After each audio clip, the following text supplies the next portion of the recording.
Hello students, तुमच्या सगळ्यांचं Ram's pharmacy education चॅनलमध्ये खूप खूप स्वागत आहे। आज आपण घेऊन आलो आहोत bio एनर्जेटिक्सचा second part.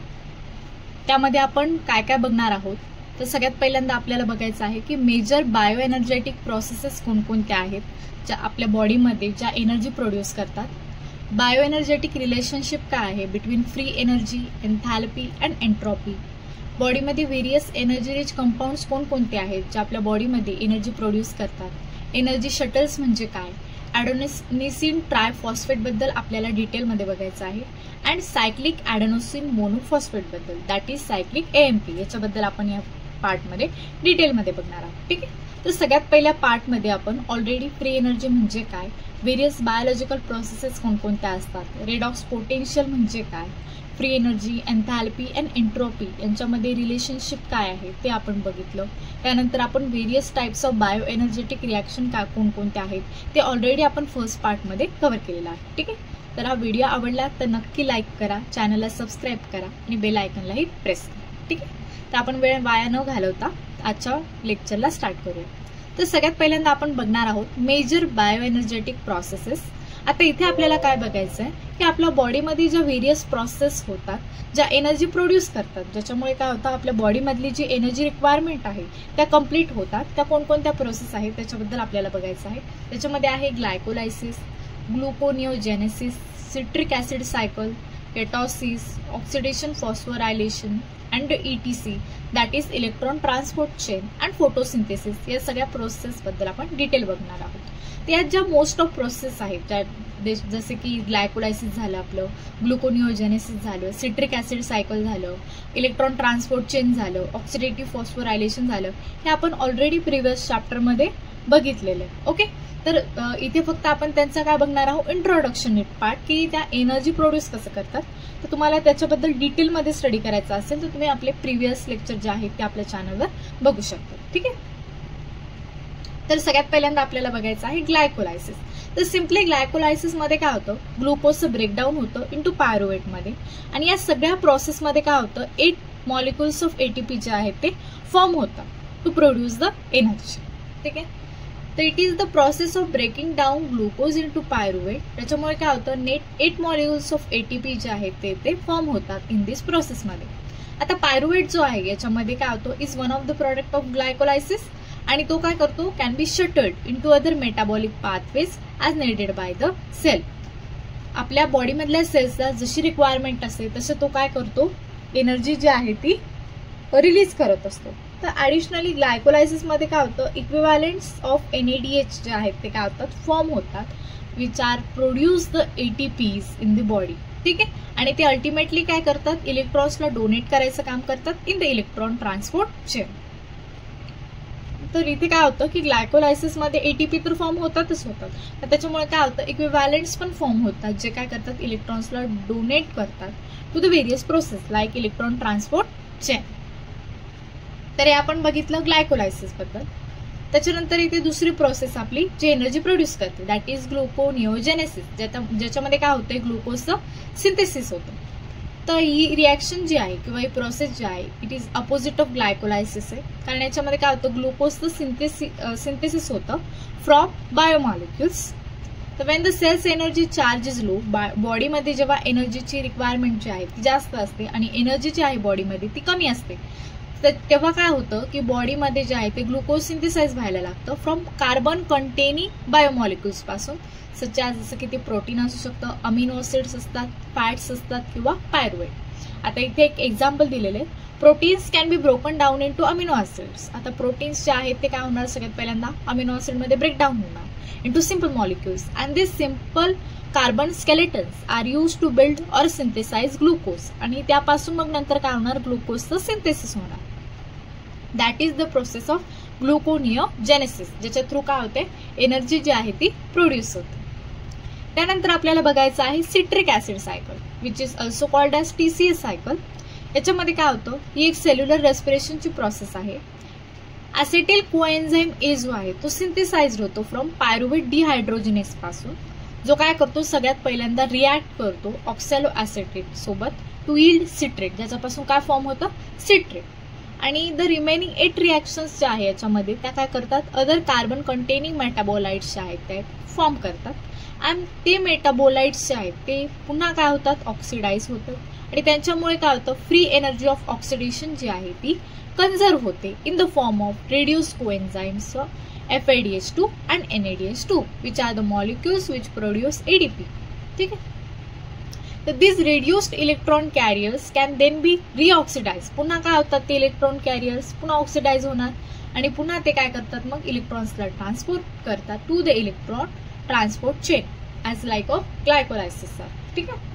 That is the TCA cycle or citric acid cycle which produces energy and completes the requirements of the body. त्याच्यानंतर आहे केटोसिस. केटोसिस मध्ये काय होतं की जेव्हा आपल्या बॉडीमध्ये ना ग्लुकोजची लेवल कमी होते आणि बॉडीला एनर्जीची आहे ती रिक्वायरमेंट जास्त भासते, तेव्हा काय होतं, आपल्या बॉडीमधल्या ज्या किटोन बॉडीज आहे त्यांना सेल्स काय करतात, यूज करतात ॲज अ एनर्जी सोर्स. त्याला काय म्हटलं जातं, केटोसिस. ओके, एवढंच याच्यामध्ये आपल्याला लक्षात ठेवायचं. त्याच्यानंतर आहे oxidative phosphorylation and electron transport chain. It is the process which produces energy in the form of ATP. ठीक, and complete the body's requirements. आता याच्यामध्ये काय करतात, हे रिड्युसिंग इक्विव्हॅलेंट्स जे आहेत ते फॉर्म करतात such as NADPH, FADH2 and NADH. Can be used to donate electrons to a series of redox reactions that take place in electron transport chain complexes. म्हणजे याच्यामध्ये काय होतं की हे जे NADPH झालं, FADH2 झालं आणि NADH मॉलिक्यूल जे फॉर्म होतात ते काय करतात, इलेक्ट्रॉन्सला डोनेट करतात रेडॉक्स रिॲक्शन्समध्ये आणि ज्या कुठे होतात, इलेक्ट्रॉन ट्रान्सपोर्ट चेनच्या कॉम्प्लेक्सेसमध्ये. आणि या सगळ्या ज्या रेडॉक्स रिॲक्शन आहेत या सगळ्या कशामध्ये होतात, मायटोकॉन्ड्रियल मेम्ब्रेनमध्ये. This redox reactions transfers electrons down the electron transport chain which is coupled to the proton motive फोर्सला काय होतात, त्या कपल्ड होतात. आता प्रोटॉन कन्सन्ट्रेशनचा जो डिफरन्स आहे बिटवीन द मायटोकॉन्ड्रियल मॅट्रिक्स मधला आणि इनर मेम्ब्रेनच्या स्पेस मधला, ते काय करतात, ATP सिंथेसिस करतात वाया ATP सिंथेसिस, ज्याच्यामध्ये काय होतं, ATPचा सिंथेसिस होतं. ठीक आहे. That is the oxidative phosphorylation. त्यानंतर आपल्याला बघायचं आहे photosynthesis. It is also use to produce the energy. ठीक आहे. आता फोटोसिंथेसिस मध्ये काय होतं, प्लांट सोलर एनर्जीला यूज करतात to synthesize glucose or to produce the energy. Okay, आणि ही रिॲक्शन जी आहे ती क्लोरोप्लास्ट मध्ये होते. After glucose is synthesized the प्लांटचे जे सेल असतात can undergo photophosphorylation to produce ATP आणि मग त्या काय करतात, प्लांट मधल्या सेल ATP ला प्रोड्यूस करतात to complete its bioenergetic requirements. Okay, तर या सगळ्या प्रोसेसेस ज्या आहेत त्या आपण बघितल्या which produces the energy and complete the body's requirements. Okay, various bioenergetic processes. आता आपल्याला बघायचं आहे bioenergetics relationship between free energy, enthalpy and entropy या तिघांमध्ये काय रिलेशनशिप आहे. ठीक आहे. तर आपण फर्स्ट पार्ट मध्ये ऑलरेडी त्यांचं रिलेशन बघितलं होतं एका formula through, right. Delta G is equals to del H minus T del S. Okay, तर every living cell and organism जे आहेत ते काय करतात, वर्क परफॉर्म करतात to stay alive, right, to grow, to reproduce. म्हणजे एनी वर्क जे आपण करतो त्याच्यासाठी आपल्याला काय असतं, आपल्या बॉडीला एनर्जीची रिक्वायरमेंट असते आणि आपल्या बॉडीमध्ये जी एनर्जी प्रोड्यूस करण्याची जी ॲबिलिटी ती कशापासून कम्प्लीट होते, either nutrients or photons of light and to channel it into biological work is the miracle of life, right. आणि इथे आपल्याला थर्मोडायनामिक्सचे दोन्ही लॉ एक्सप्लेन केलेले आहेत. First law is the energy of the universe remains constant, right. आपल्या पूर्ण युनिवर्सची एनर्जी जी आहे ती काय, constant. It is only transfer from one form to another. It is not never created or not destroyed. या गोष्टी लक्षात ठेवायच्या. That is the first law of thermodynamics. आता सेकंड लॉ ऑफ थर्मोडायनामिक्स काय सांगतो की ऑल स्पॉन्टेनियस प्रोसेस ज्या आहेत त्या काय करतात, एन्ट्रॉपीला इन्क्रीज करतात इन द युनिवर्स. ठीक आहे. It is the second law. आता द इम्पॉर्टंट स्टेट फंक्शन्स पाहिजे आपल्याला काही बायोलॉजिकल सिस्टम्स, राईट. आता आपण पाहिले होते सगळ्यात पहिल्यांदा gives free energy which is denoted as G. तर G that is free energy म्हणजे काय, तर total amount of energy which is capable of doing work, that is the free energy. Okay, during a process at constant temperature and pressure. काय असते, तर आपण त्याच्या तिन्ही कंडिशन बघणार आहोत. ठीक. जर फ्री एनर्जी निगेटिव्ह असेल तर ती प्रोसेस कशी असेल, स्पॉन्टॅनियस अँड टर्म एक्झर्गॉनिक. म्हणजे निगेटिव्ह आहे, म्हणजे इथून काय होतं एनर्जी जी आहे ती रिलीज होते. ठीक आहे, दॅट इज एक्झर्गॉन. आणि डेल्टा जी जर पॉझिटिव्ह असेल दॅट इज फ्री एनर्जी, तर ती प्रोसेस जी आहे ती काय असेल नॉन स्पॉन्टेनियस. आणि पॉझिटिव्ह आहे तर ऑफकोर्स तिथे काय होईल एनर्जी जी आहे ती ऍब्झॉर्ब होईल, दॅट इज एंडरगॉन. ठीक आहे, ते हे लक्षात ठेवायचं. आणि if delta G is equal to 0 then the process has reached equilibrium, तर ती सिस्टीम जी आहे ती काय असेल इक्विलिब्रियम. या तिन्ही कंडिशन ज्या आहे फ्री एनर्जीच्या त्या आपल्याला लक्षात ठेवायच्या. Second point is about the एन्थॅल्पी. एन्थॅल्पी म्हणजे काय heat content of the system. त्या सिस्टीम मध्ये किती हीट जनरेट झाली, that is amount of heat energy transferred in a chemical process. आणि कशामध्ये कॅल्क्युलेट केली जाते under constant pressure, that is the एन्थॅल्पी. ठीक आहे, त्याच्यामध्ये पण दोन कंडिशन असतात की डेल्टा एच ची जर व्हॅल्यू निगेटिव्ह असेल तर याच्यामध्ये काय होईल हीट प्रोड्यूस होईल, राईट, म्हणजे हीट काय होते ती रिलीज होते, दॅट इज एक्झोथर्मिक. आणि डेल्टा एच जर पॉझिटिव्ह असेल तर त्याचं मिनिंग काय की इथे काय होतं हीटची रिक्वायरमेंट अजून ती हीट काय होते absorb and term as endothermic. ठीक आहे, या दोन कंडिशन लक्षात ठेवायच्या एन्थॅल्पी बद्दल. तिसरी कंडिशन आहे आपली एंट्रॉपी. आता एंट्रॉपी काय आहे, it is a quantitative expression of the degree of randomness or disorder of the system. एंट्रॉपीला कसं एक्सप्लेन केलं जातं डिसऑर्डर ऑफ द सिस्टम. ते एंट्रॉपी काय मेजर करते अमाऊंट ऑफ हीट किती डिस्पर्स झाली or transfer during a chemical process.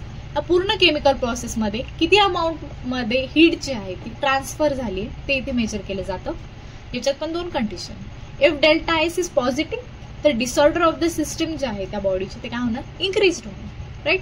आणि डेल्टा एस ची व्हॅल्यू जर निगेटिव्ह असेल तर the disorder of the system has decrease. त्या सिस्टमची जी डिसऑर्डर कंडिशन आहे ती काय होणार आहे डिक्रीज. ठीक आहे, या तिघांबद्दल आपल्याला दोन्ही कंडिशन्स आणि फ्री एनर्जीच्या तिन्ही कंडिशन्स आहेत त्या लक्षात ठेवायच्या. ठीक आहे, तुम्ही एकाची जरी लक्षात ठेवली तरी चालेल, दुसऱ्याची अपोजिट आहे. ओके, एकतर पॉझिटिव्ह मध्ये लक्षात ठेवायचं तिघांचं चेंज किंवा मग निगेटिव्ह. तर the conditions of biological systems are constant temperature and pressure मध्ये या कंडिशन्स ज्या आहेत त्या ऍप्लिकेबल आहेत. Under such conditions, the relationship between the change in free energy, enthalpy and entropy can be calculated as follows. हा formula आपण first part मध्ये पण डिटेल मध्ये बघितला. हा फॉर्म्युलाच तुम्हाला मेनली काय करायचं आहे ते लक्षात ठेवायचं. ठीक आहे, where delta G is equals to delta H minus T delta S. Delta H means gives free energy, delta H means change in enthalpy, T means temperature in kelvin and delta S means change in entropy. ठीक आहे, लक्षात ठेवायचं. तर आपल्याला काही thermodynamic quantities लक्षात ठेवायच्या with their symbol and their units. Okay, तर एन्थॅल्पीला एच ने डिनोट केलं जातं. मेजर इज हीट आणि त्याचं युनिट आहे energy. Second quantity is entropy आणि त्याचं सिम्बॉल आहे एस, त्याचं मेजरमेंट आहे डिसऑर्डर आणि त्याचं युनिट आहे एनर्जी पर के. ओके, आणि तिसरी क्वांटिटी आहे फ्री एनर्जी, त्याचं सिम्बॉल आहे जी अँड मेजर इज रिॲक्टिव्हिटी आणि युनिट्स आहे एनर्जी. ओके, तर या तीन क्वांटिटीज ज्या आहेत त्यांचे युनिट आणि सिम्बल और मेजर्स लक्षात ठेवायचे. ठीक आहे, हे आपण बघितलं आतापर्यंत various bioenergetic processes which produces the energy to complete the body's requirements. Okay, आता आपल्याला एनर्जी रिच कंपाऊंड्स बद्दल स्टडी करायचं आहे. असे कोणते कंपाऊंड आहे जे एनर्जी प्रोड्यूस करतात. ओके, त्याच्यामध्ये येतात high energy phosphates which act as energy currency of cell. त्याच्यामध्ये 3 मेजर सोर्सेस आपण बघणार आहोत ऑफ हाय एनर्जी फॉस्फेटचे taking part in energy conservation or energy capture. ठीक आहे, त्याच्यामध्ये सगळ्यात पहिल्यांदा आपल्याला बघायचं oxidative phosphorylation which is the energy rich compound. They can produce energy rich compounds. Okay, त्याला ऑक्सपॉजने पण डिनोट केलं जातं किंवा मग त्याचा short form. In metabolic pathway इथे काय होतं सेल्स ज्या आहेत ना आपल्या त्या एन्झाईम्स थ्रू काय करतात न्यूट्रिएंट्सला ऑक्सिडाइज करतात. त्याच्यामुळे काय होतं एनर्जी रिलीज होते आणि ती एनर्जी ते काय केले जाते ॲडेनोसिन ट्रायफॉस्फेट दॅट इज एटीपीला प्रोड्यूस करण्यासाठी यूज केली जाते. ठीक आहे, आणि मोस्टली युकॅरियोट्समध्ये प्रोसेस कुठे होते इनसाइड द मायटोकॉन्ड्रिया. तो almost all aerobic organisms carry out this oxidative phosphorylation, right. And this pathway is probably so pervasive because it is highly efficient way of releasing energy. त्याच्यामध्ये जे आहे ते high amount of energy जी आहे ती काय होते रिलीज होते compare to other fermentation process such as anaerobic glycolysis. त्या प्रोसेसमध्ये काय होतं हाय एटीपी यील्ड मिळतो, त्यामुळे याला काय म्हटलं गेलं ऑक्सिडेटिव्ह फॉस्फोरायलेशन. आता ग्लायकोलायसिस झालं, सिट्रिक ऍसिड झालं, right.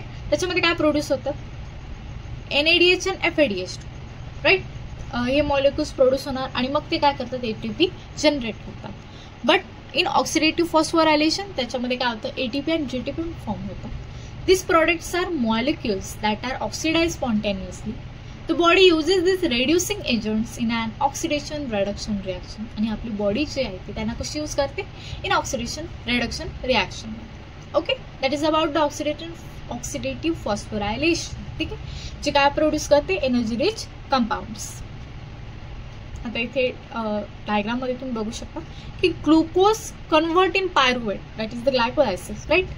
And NADH, a little ATP, which is also converted into carbon dioxide, NADH, FADH2, a little GTP, right. तिथे काय होतं, NADH आणि FADH2 मॉलिक्यूल पण फॉर्म होतात, जे काय करतात, अल्टिमेटली ATP ला प्रोड्यूस करतात. and then it converts into oxidative phosphorylation, a lot of ATP is generated, right. इथे तिघी प्रोसेस बद्दल दिले आपण, पण नेट जो ATPचा जो गेन आहे जास्त अमाऊंट मध्ये, तो कुठून मिळतोय, ऑक्सिडेटिव्ह फॉस्फोरायलेशन. ओके, त्याच्यानंतर आपल्याला बघायचं आहे ग्लायकोलायसिस बद्दल. आपल्या बॉडीचे जे सेल्स आहेत ते काय करतात, ग्लायकोलायसिस पाथवेला यूज करतात to extract energy from sugars, right, mainly glucose पासून, and store it in molecules of ATP and nicotinamide adenine dinucleotide. आणि याचा जो एंड प्रॉडक्ट आहे that is pyruvate, which can be use in other metabolic pathways to yield additional amount of energy produce करण्यासाठी हा pyruvate जो आहे तो पुन्हा यूज केला जातो. During glycolysis ATP molecules are use and form. आणि ग्लायकोलायसिस मधून नेट आपले जे 8 ATP मॉलिक्युल्स आहेत ते काय होतात, यूज होतात अँड फॉर्म. ठीक, इथे तुम्ही एक जनरल रिॲक्शन बघू शकता. इन अनएरोबिक फेज ऑक्सिडेशन मध्ये of one molecule produces 2 ATPs, right. आता इथे काय दाखवले डायग्राम मध्ये, पायरुवेट जो आहे तो कशामध्ये कन्वर्ट होतो, पायरुवेट इन कीटो फॉर्म. ठीक आहे, म्हणजे इथे काय होते, इनॉल फॉर्म मधून कशात कन्वर्ट होतो, कीटोमध्ये. आणि हा जो लॅक्टेट आहे तो काय होतो, लॅक्टेट डिहायड्रोजिनेसच्या प्रेझेंटमध्ये पुन्हा कशामध्ये कन्वर्ट होतो, पायरुवेटमध्ये. ठीक आहे, हा पायरुवेट इथे रिव्हर्सिबल रिॲक्शन तुम्ही बघू शकता दोन्ही डिरेक्शनमध्ये. ठीक आहे, तर हा पायरुवेट जो आहे कीटो फॉर्ममध्ये तो पुन्हा लॅक्टेटमध्ये कन्वर्ट होतो आणि हा लॅक्टेटच पुन्हा कशामध्ये कन्वर्ट होतो, pyruvate. Okay, then we have to see the energetics of glycolysis. आता ग्लायकोलायसिस मधून आपल्याला एनर्जी रिच कंपाऊंड्स कसे मिळतात ते बघा. तर ग्लायकोलायसिस जे आहे त्याच्यामध्ये आपल्याला 8 ATP मॉलिक्युल्सचा जो आहे तो नेट गेन होतो, राईट. त्याच्यामध्ये काय होतं, सगळ्यात पहिल्या स्टेजमध्ये जी प्रिपरेटरी फेज आहे, ठीक आहे, दॅट इज ग्लुकोकायनेस अँड फॉस्फोफ्रक्टोकायनेस 1, त्याच्यामध्ये काय होतं, नेट 2 ATPs जे आहेत ते काय होतात, यूज होतात. ग्लायकोलायसिसच्या सेकंड स्टेजमध्ये दॅट इज ग्लिसरॉल्डिहाइड 3-फॉस्फेट डिहायड्रोजिनेस, त्याच्यामध्ये 6 ATP मॉलिक्युल्स जे आहेत ते काय होतात, रिलीज होतात. अँड फॉस्फोग्लिसरेट कायनेसमध्ये 2 ATP मॉलिक्युल्स जे आहेत ते काय होतात, रिलीज होतात. नंतर स्टेज 4 मध्ये काय होतं, पायरुवेट कायनेस जी लास्ट स्टेप आहे ग्लायकोलायसिसची, त्याच्यामध्ये पुन्हा 2 ATP मॉलिक्युल्स जे आहेत ते फॉर्म होतात. म्हणजे नेट 10 ATP मॉलिक्युल्स काय होतात, ग्लायकोलायसिस मध्ये फॉर्म होतात. त्याच्यामधून 2 जे आहेत ते प्रिपरेटरी फेज मध्ये यूज होतात आणि त्याच्यामुळे काय होतं, 8 मॉलिक्युल्स ऑफ ATP जे आहेत ते काय होतं, आपल्याला नेट गेन होतो इन ग्लायकोलायसिस. ठीक आहे, so it is the also energy rich compound producing process. त्याच्यानंतर आपल्याला बघायचं आहे TCA cycle. TCA cycle is also known as tricarboxylic acid cycle or the Krebs cycle, right? It is a series of chemical reactions which is used by all aerobic organisms to release the stored energy through the oxidation of acetyl coenzyme A derived from carbohydrates, fats and proteins into carbon dioxide and chemical energy in the form of ATP. म्हणजे इथे काय होतं, जे aerobic organisms आहेत ते काय करतात, इथे त्यांच्या बॉडीमध्ये जी स्टोर्ड एनर्जी आहे ती रिलीज करतात through the oxidation of acetyl coenzyme A through, जी कशापासून बनलेली आहे, carbohydrates, fats and proteins, right. आणि हे सगळे एनर्जी जी आहे ती कोणत्या फॉर्ममध्ये रिलीज होते, दॅट इज ATP. ठीक आहे, इन TCA सायकल. आता याच्यामध्ये एक मॉलिक्यूल जो आहे ऑफ द सबस्ट्रेटचा जर ऑक्सिडाइज झाला through NADH in the ATC मध्ये, तर 3 मॉलिक्युल्सच्या ATPचे ते फॉर्म होतात. आणि FADH2 जर ऑक्सिडाइज झाला त्याच्यामुळे काय होतं, 2 ATP मॉलिक्युल्स आहेत ते काय होतात, generate. As one molecule of glucose gives rise to 2 molecules of pyruvate by glycolysis, intermediates of citric cycle also result as 2 molecules. म्हणजे ग्लायकोलायसिस सारखं सिट्रिक ऍसिड सायकलचे इंटरमिडिएट जे आहेत ते पण काय रिलीज करतात, 2 molecules. Okay, that is about the TCA cycle. आता आपण बघणार आहोत TCA सायकलच्या एनर्जेटिक्स बद्दल, की येथे एटीपीचं जो फॉर्मेशन राईट किंवा एनर्जी रिच कंपाऊंड्स किती फॉर्म होतात. तर पहिल्या स्टेपमध्ये 2 आयसोसिस्ट्रेट कन्वर्ट इंटू 2 अल्फा केटोग्लुटारेट, त्याच्यामध्ये 6 नंबर ऑफ ATP जे आहेत ते काय होतात फॉर्म होतात. दुसऱ्या स्टेपमध्ये 2 अल्फा केटोग्लुटारेट जेव्हा 2 सक्सिनिल कोएन्झाइम ए मध्ये कन्वर्ट होतो तेव्हा 6 ATP फॉर्म होतात. थर्ड स्टेपमध्ये 2 सक्सिनिल कोएन्झाइम ए जेव्हा 2 सक्सिनेट मध्ये कन्वर्ट होतो तेव्हा इथे 2 ATP मॉलिक्यूल फॉर्म होतात. 2 सक्सिनेट कन्वर्ट होतात 2 फ्युमारेट मध्ये तेव्हा 4 ATP मॉलिक्यूल्स जनरेट होतात. अँड 2 मॅलेट जेव्हा 2 ऑक्सॅलो ॲसिटेट मध्ये कन्वर्ट होतात तेव्हा नेट 6 ATP मॉलिक्यूल्स ते फॉर्म होतात. म्हणजे नेट गेन जो आहे इन TCA सायकल मध्ये तो किती झाला, 24 ATP molecules can form in TCA cycle. ठीक आहे, हे बघितलं आपण TCA cycle. That is the process which producing the energy rich compounds. इथे आपण त्यांची इंट्रोडक्शन काय आहे त्यांचं एनर्जेटिक्स एवढ्या गोष्टी आपल्याला लक्षात ठेवायच्या. ठीक आहे, इन बायो एनर्जेटिक्स तुम्ही डिटेलमध्ये पण बघू शकता. हे सगळं आपण कार्बोहायड्रेट मेटाबॉलिझम जो चॅप्टर आहे त्याच्यामध्ये ऑलरेडी कव्हर केलं. ठीक आहे, आता आपण बघणार आहोत एनर्जी शटल्स बद्दल. म्हणजे एनर्जी शटल्स म्हणजे काय, mainly this are the molecules which producing the ATP molecules. ठीक आहे, तर सगळ्यात पहिल्यांदा आपल्याला बघायचं NADH बद्दल. तर NADH काय, which delivers high energy electrons to the ETC, that is electron transport chain, where they will eventually power the production of 2 to 3 ATP molecules. म्हणजे NADH जो आहे तो काय करतो, मेनली 2 to 3 ATP मॉलिक्युल्सला जे आहे ते काय करतो, प्रोड्यूस करतो. मेनली 3 ATP इथे काय होतात त्याच्यामध्ये प्रोड्यूस होतात. खूप कमी केसेसमध्ये 2 ATP फॉर्म होतात. ठीक आहे, and Wien this electron shuttle is not carrying high energy electrons, त्याच्यामध्ये नसतात तेव्हा तो काय होतो, ऑक्सिडाइज होतो आणि त्याच्यावर पॉझिटिव्ह चार्ज जो आहे तो काय असतो, प्रेझेंट असतो. That is NAD+. दुसरा एनर्जी शटल आहे FADH2, that carries high energy electrons, याच्यामध्ये पण असतात 2 द इलेक्ट्रॉन ट्रान्सपोर्ट चेनमध्ये. त्याच्यामध्ये तो काय करतो, 1 to 2 ATP मॉलिक्युल्स जे आहेत ते काय करतो, प्रोड्यूस करतो. मेनली इथे पण 2 ATP मॉलिक्युल्स जे आहेत ते काय होतात, प्रोड्यूस होतात. आणि the oxidise form of FADH2 जो आहे तो काय होतो, FAD मध्ये कन्वर्ट होतो आणि happens just like in NADH. ठीक आहे, these are the energy shuttles or energy containing molecules which produces ATP. Okay, त्याच्यानंतर हाय एनर्जी मॉलिक्युल्स आहेत, that is ATP and GTP. Okay, ATP is a basic energy currency of the cell and its form of energy that cells can use right away. Directly जे आहे आपली body काय करते त्याला as a energy source use करते, right, ATP. GTP पण काय करतो, easily converted to ATP in the cell. तो काय करतो, स्वतःला ATP मध्ये पुन्हा कन्वर्ट करतो and use as energy source. Okay, these are the high energy molecules, पण आपल्याला लक्षात ठेवायचं. त्याच्यानंतर आपण बघणार आहोत energy release by hydrolysis of some phosphate compounds. आता काही फॉस्फेट कंपाऊंड्स पण असे आहेत की जे काय करतात, एनर्जी जी आहे ती रिलीज करतात. That is pyrophosphates. तुम्ही इथे स्ट्रक्चर बघू शकता, फॉस्फेट ग्रुप्स आहेत, R ग्रुप त्याला अटॅच्ड आहे. शुगर फॉस्फेट्स त्याचे एक्झाम्पल आहेत आणि किती एनर्जी प्रोड्यूस करतात ते. ठीक आहे, तुम्ही याचे नेम जरी लक्षात ठेवले, एक्झाम्पल्स तरी चालेल. ठीक आहे, त्याच्यानंतर आता आपल्याला ETP बद्दल डिटेलमध्ये बघायचं आहे. That is adenosine triphosphate. Okay, त्यालाच ॲडेनोसिन 5' ट्रायफॉस्फेट असं पण डिनोट केलं जातं. Is a multifunctional nucleotide use in cells as coenzyme. त्याला ॲक्वाएन्झाईम म्हणून काय केलं जातं, बॉडीमध्ये यूज केलं जातं. It is also called as molecular unit of currency of intracellular energy ट्रान्सफरमध्ये. ATP जो आहे तो काय करतो, केमिकल एनर्जीला ट्रान्सपोर्ट करतो विदिन सेल्समध्ये फॉर मेटाबॉलिझमसाठी. आणि हा प्रोड्यूस कसा होतो, by photophosphorylation and cellular respiration जो आहे तो काय होतो, हा प्रोड्यूस होतो and used by enzymes and structural proteins in many cellular प्रोसेसमध्ये, including biosynthetic reactions, motility and cell डिव्हिजनमध्ये. त्याच्यामध्ये काय होतं, 1 मॉलिक्युल ऑफ ATP जो आहे तो काय करतो, 3 फॉस्फेट ग्रुप्स जे आहेत त्याला अटॅच असतात, right, and it is produce by ATP synthase from inorganic phosphate and adenosine diphosphate or adenosine monophosphate. ठीक आहे, आता स्ट्रक्चर जे आहे याचं of this molecule consist of a purine base असतो, त्याच्यामध्ये attach to the 1' carbon atom of pentose sugar. 3 phosphate groups जे आहेत ते 5' कार्बन ॲटमला अटॅच असतात.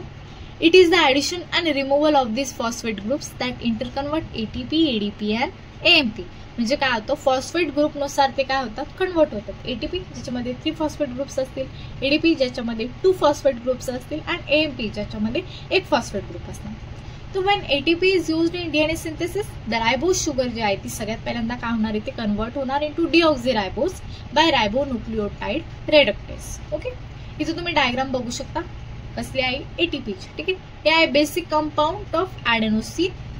त्याला जर एक फॉस्फेट ग्रुप अटॅच असेल तर त्याला म्हणणार आपण AMP, दुसरा अटॅच असेल तर त्याला म्हणणार आपण ADP आणि 3 फॉस्फेट ग्रुप्स अटॅच असेल तर त्याला म्हणणार आपण ATP. ठीक आहे, that is the structure of ATP. हे पण तुम्हाला एक्झाम मध्ये काढता आलं तर नक्की काढायचं. ठीक आहे, तर ATP जे आहे त्याचे 3 मेन फंक्शन्स आहेत.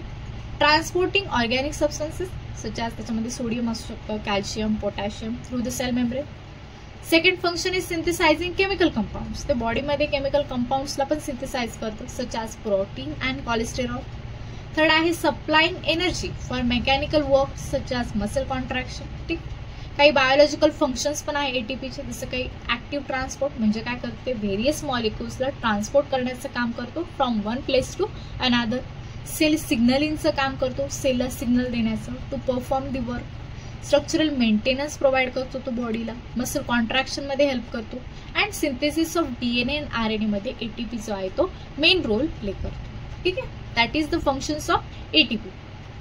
त्यानंतर आपल्याला बघायचं आहे cyclic adenosine monophosphate, that is cyclic AMP बद्दल आपल्याला डिटेलमध्ये बघायचं. ठीक आहे, it is the second messenger important in many biological process. CAMP जो आहे तो ATP पासूनच डिराईव्ह होतो and used for intracellular signal transduction साठी यूज होतो इन मेनी डिफरंट ऑर्गॅनिझम्स. ठीक आहे, आणि हा जो आहे तो कसं काम करतो, बाय CAMP डिपेंडंट पाथवे. ठीक आहे, तर it is synthesize from ATP by adenylyl cyclase. तो काय होतो, ATP पासूनच सिंथेसाइज होतो with the help of adenylyl cyclase, जो कुठे प्रेझेंट असतो, inner side of the plasma membrane मध्ये.